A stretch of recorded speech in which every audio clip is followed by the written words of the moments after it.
Today on Yarra Rangers Live TV, we're having a bit of a chat to, I suppose, the inspiration and a very personal, inspirational story behind the Pride Cup. Of course, it's the big round this weekend in AFL. We're having a chat to Jason Ball. Jason, thank you very much for your time and sharing your story with us on Yarra Rangers Live TV. My pleasure, great to be here.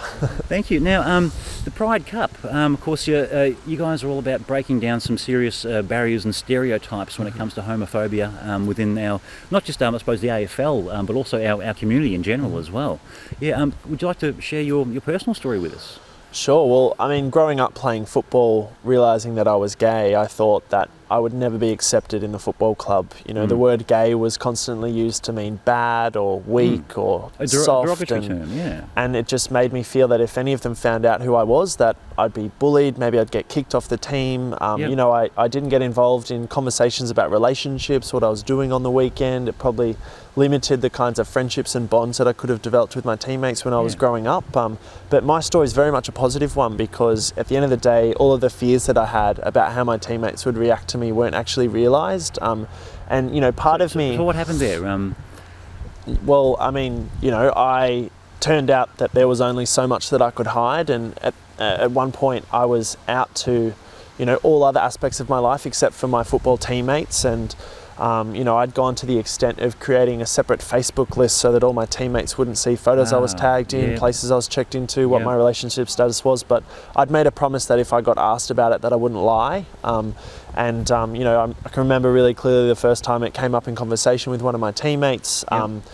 He'd broken up with his girlfriend, and we were in the club rooms and chatting, and he put it back onto me and he's like, "Oh, what about you, Bally? Aren't you seeing someone at the moment?" And I was like, "Yeah, I'm seeing someone." And my teammate just said, "Well, what's his name?" And my heart started beating really fast. I thought maybe he was testing me, and I just said his name is James. And my teammate was like, "Well, has he come to any footy matches yet?" And I was like, "No, he hasn't." And he goes, "Oh, you should bring him down. It'd be really great to meet him." And how supportive. It was like this massive weight getting lifted off my shoulders. And you know, at that point, I'd never felt more part of the football club than I had in my whole life. And it wasn't just the fact that I felt accepted, that I could belong, but when I decided to share my story publicly and I guess campaign for the AFL to do more to tackle homophobia, that my teammates and my club were really on board. You know, they were really unapologetic about it, and going out and marching with me at Pride March and getting involved in, you know, campaigns with the AFL Players Association to stamp out homophobic language, and now the Pride Cup. Fantastic. What a great story, and what a great positive message too.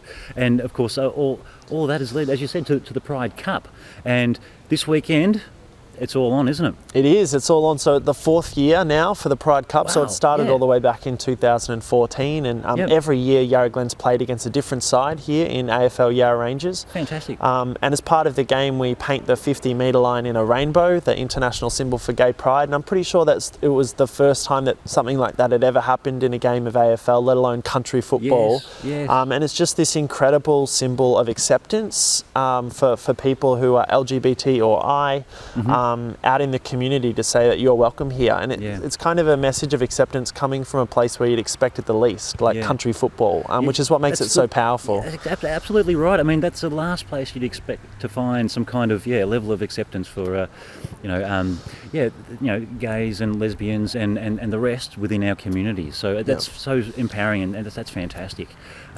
Look, now there's some matches happening down here on Sunday the 7th of May. It's actually this Sunday, and come on down to the Yarra Glen Reserve and the footy club and the footy ground down here.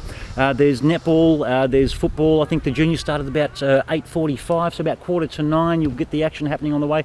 Come down here and support this great cause and demonstrate that we are smashing some serious barriers and stereotypes when it comes to homophobia, and how, of course, the greater community relates to everyone who just wants to love someone that they deserve to love. That's right. And look, there'll be Auskick clinics happening at half time. There'll be some AFL players from the St Kilda Football Club down here. There'll be a junior girls match as part of the game. So very family friendly. Bring everyone you know. It should be a great day. And do you know what, Jason?